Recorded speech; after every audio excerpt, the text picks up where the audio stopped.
नमस्कार, मैं हूं आलोक कुमार। पहलगाम आतंकी हमले के बाद से भारत पल प्रतिपल बदले की कार्रवाई की ओर बढ़ता जा रहा है। ये कार्रवाई कितनी प्रचंड होगी, क्या युद्ध होगा या एक सीमित युद्ध होगा, उस पर राजनीतिक तौर विश्लेषण किया जा रहा है, उस पर सामरिक समीक्षा हो रही है। मंगलवार को इस लिहाज से दो महत्वपूर्ण मुलाकातें हुई।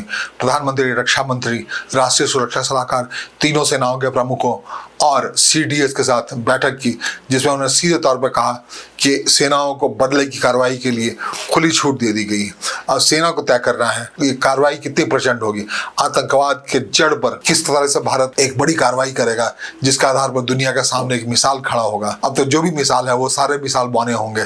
इसमें वो सारी बातें हो रही हैं। पाकिस्तान में जहां कहीं भी आतंकवाद के आका, उसके ट्रेनर, उसके कैंप्स, उसके आतंकवादी जहां कहीं भी छिपे हैं, उसको कैसे एलिमिनेट किया जाए।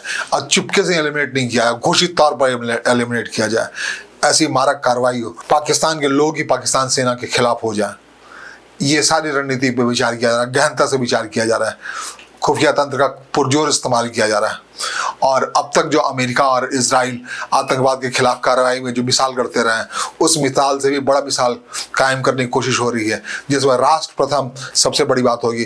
पहलगाम के बाद भारत में आतंकवादी हमला करने से पहले पाकिस्तान कोई जरूरत न कर पाए, ऐसी मिसाल खड़ी करने की बात हो रही है। अब क्या हो रही है, कैसे हो रही है, इन सब की बातों पर खुलासे से बेहतर है ये समझना कि भारत ने अपने, खास करके भारतीय जनता पार्टी ने अपने अध्यक्ष के चुनाव की प्रक्रिया को रोक दी। ये इस बात से बेफिक्र है कि चुनाव में कैसे उतरेगी। बिहार में इस अक्टूबर में चुनाव होना है, अगले साल 5 महत्वपूर्ण राज्यों के चुनाव होने हैं। इसके लिए भारतीय जनता पार्टी अपना नया अध्यक्ष चाहिए था। अपने 50% से ज्यादा जो महासचिव उसको बदले जाने थे, युवाओं को नेतृत्व दिया जाना था, एक सोशल इंजीनियरिंग होना था, भारतीय जनता पार्टी अपने अंदर करना चाह रही थी। इन तमाम 5 राज्यों और बिहार में उसका एक प्रभावी इफेक्ट हो उसके पार्टी संगठन के तौर पर। लेकिन भारतीय जनता पार्टी ने मंगलवार की शाम राष्ट्रीय स्वयंसेवक संघ के अध्यक्ष मोहन भागवत और प्रधानमंत्री की मुलाकात में एक बात साफ हो गई कि जगत प्रकाश नड्डा ही भारतीय जनता पार्टी के जो 11वें अध्यक्ष हैं वो आगे अनवरत बने रहेंगे। और इस युद्ध की आशंका के बीच, इस प्रचंड जवाबी हमले की तैयारी के बीच ऐसी महत्वपूर्ण कार्रवाई होगी कि ये बातें बौनी पड़ जाएंगी कि राष्ट्रीय दल का क्या जातिगत समीकरण होता है, कैसा क्या होता है, बल्कि उससे इतर एक राष्ट्र प्रथम के तौर पर भारतीय जनता पार्टी को छवि उभरने वाली है। उसी से बिहार का बेड़ा पार होने वाला है, बिहार चुनाव का।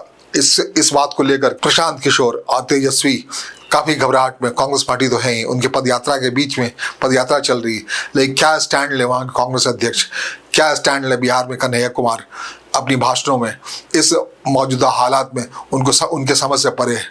क्योंकि भारतीय जनता पार्टी ने एक स्टैंड लिया है, क्या होने वाला है अब तक खुलासा नहीं हुआ है। स्टैंड इतना मारक, इतना कारगर होने वाला है कि भारत आतंकवाद के खिलाफ लड़ाई में बहुत आगे खड़ा होना चाहता है और एक ऐसे मिसाल तैयार करना चाहता है जिसे वो तमाम कैंप जो वहाँ चल रहे हैं पाकिस्तान के अंदर आतंकवाद पर, तमाम ट्रेनर्स जो बड़े महत्वपूर्ण ट्रेनर्स हैं, लश्कर-ए-तोयबा के ट्रेनर्स, जैश-ए-मोहम्मद के ट्रेनर्स और छोटे तंजीमें बना रहे थे जो अलग अलग देश में भारत में आतंकी कार्रवाई करने के लिए, उन सारे ट्रेनर्स को जो कि पाकिस्तान सेना के अधिकारी हैं, उन सब को निकाल के भारतीय सेना की इच्छा है कि पाकिस्तानी जनता के सामने खड़ा किया जाए और पाकिस्तान सेना के खिलाफ ही एक माहौल बनाया जाए। पाकिस्तान को इस दुर्दिन की स्थिति में पहुंचाने के लिए जिम्मेदार ठहराया जाए पाकिस्तान सेना को, उन अधिकारियों को जिन्होंने अनवरत रूप से भारत पर पीठ पर वार किया है, चोरी छिपे एक नन स्टेट एक्टर के रास्ते से आतंकी कार्रवाई की है। और इन सब के बीच इसके बड़े मायने होते हैं। जनवरी में राष्ट्रीय अध्यक्ष चुना जाना था भारतीय जनता पार्टी का, अब लगभग ये बात टल सी गई है। विशेष सत्र लाने की बात हो रही थी, भारतीय जनता पार्टी पाकिस्तान पर कार्रवाई को लेकर कोई विशेष सत्र, वो भी बात टल गई, कोई विशेष सत्र नहीं। सेना को सीधे तौर पर खुली छूट दे दी गई, बदले की कार्रवाई के उसे जो भी संभव लग रहा है वो करे। भारतीय जनता पार्टी, केंद्र सरकार उन सबको अपने ऊपर उठाएगी और उसको लेकर बढ़ेगी। अभी लगातार ये बात हो रही थी बिहार के मद्देनजर, बिहार चुनाव के मद्देनजर सोशल इंजीनियरिंग के जरिए कोई ऐसा चेहरा भारतीय जनता पार्टी के राष्ट्रीय अध्यक्ष का हो जिससे चुनावी वैतरणी में पार लगाया जा सके।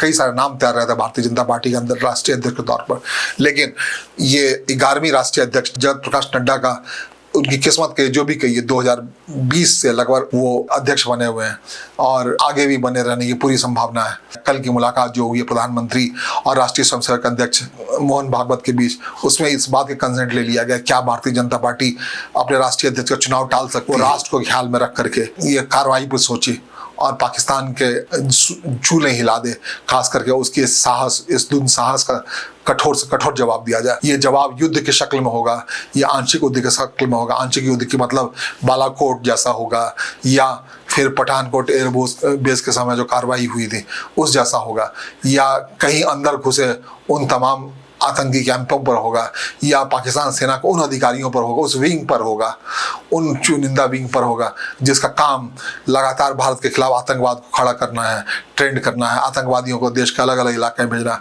उन चुनिंदा अधिकारियों को जो ट्रेनर हैं, जो एक संकल्प के साथ इन लोगों को भेजते हैं, उन सब पे कार्रवाई होगी। उस विशेष इन सब सारे जानकारी जुटाई जा चुकी है। इसके लिए कार्रवाई जो करनी है सेना को करनी है, अपने तरीके से करनी है। वो युद्ध चाहती है, युद्ध के लिए भारत तैयार है। अगर सेना चाहती है आंशिक युद्ध हो, टारगेटेड युद्ध हो, तो जो भी चाहती है सेना, भारत सरकार पूरी तरह से उसके साथ खड़ी है।